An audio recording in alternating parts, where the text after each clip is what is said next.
I'll just come out and say it. Today, more so than ever, I really miss Boris.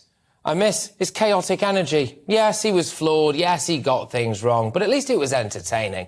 I'm so depressed about where we are politically. The dull men have taken over. Rishi Sunak, Keir Starmer, Ed Davey. It's the dull man's club, isn't it?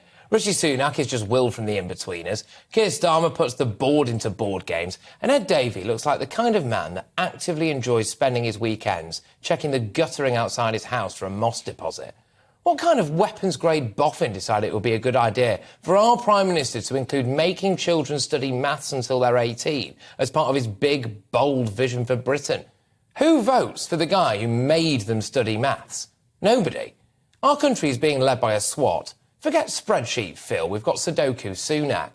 He outlined his 5-point plan today. The fact is, you can actually just condense that into a 3-point plan, sort out the economy, cut NHS waiting lists and stop illegal boat crossings. Well, inflation is probably going to go down anyway. The NHS won't be in its annual winter crisis in a couple of months' time, and nobody believes he'll get to grips with the Channel crossings.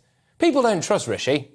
They don't trust him because they think he's a snake who stabbed Boris Johnson in the back, then lost a vote of Conservative Party members, and then finally became PM when a load of grey city boys in suits decided he was a continuity candidate. This country doesn't need a continuity candidate. It needs someone with balls, someone with vision, somebody with a personality. Talking of personality, we're hearing that people can't get routine surgery on the NHS, but Keir Starmer's managed to have a personality bypass, hasn't he? How on earth can people trust him either? He wanted to abolish the monarchy and stood next to Jeremy Corbyn. He endorsed Corbyn. Old magic grandpa with some very interesting cultural views and a fervent desire to turn Britain into Venezuela. What's Keir Starmer's grand plan? Put the nation into a coma with his warbling voice that sounds like someone's put a muffle on a fart machine. At least with Corbyn, people had something exciting to cling on to, like a castrated cult leader in a way. Keir Starmer, though, is less inspiring than spending a wet weekend in a cardboard tent on an industrial estate just outside Slough. Ed Davey? Good grief. His own wife couldn't pick him out of a lineup. I think I saw missing posters attached to lampposts the other day with Ed Davey's face on them. Is he actually still alive? Has anyone checked? He might as well be the hide-and-seek world champion, mainly because nobody's bothered to look for him. I could just about tolerate this dull man's club if any of them appeared to show any competence.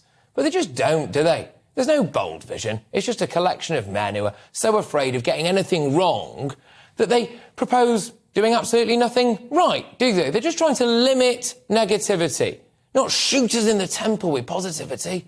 Richard Tice from Reform UK, he seems all right, to be fair, but he's literally had to create a political party that tries to pressure the Conservative Party into just behaving like a Conservative Party should. That in itself is a damning indictment of where we are.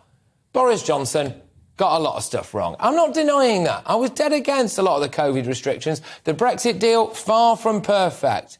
But I long for a parallel universe where COVID never happened and we got full-throttle Boris. I long for what could have been. There was character, there was personality, there was excitement, there was humour, there was a genuine connection with people. I'd have Boris back in a heartbeat, with all his flaws. I'd rather have a flawed, chaotic man than this lot, this crop of human tofu, who seemingly only exist to bore the arse out of us and simply roll over and accept Britain in decline.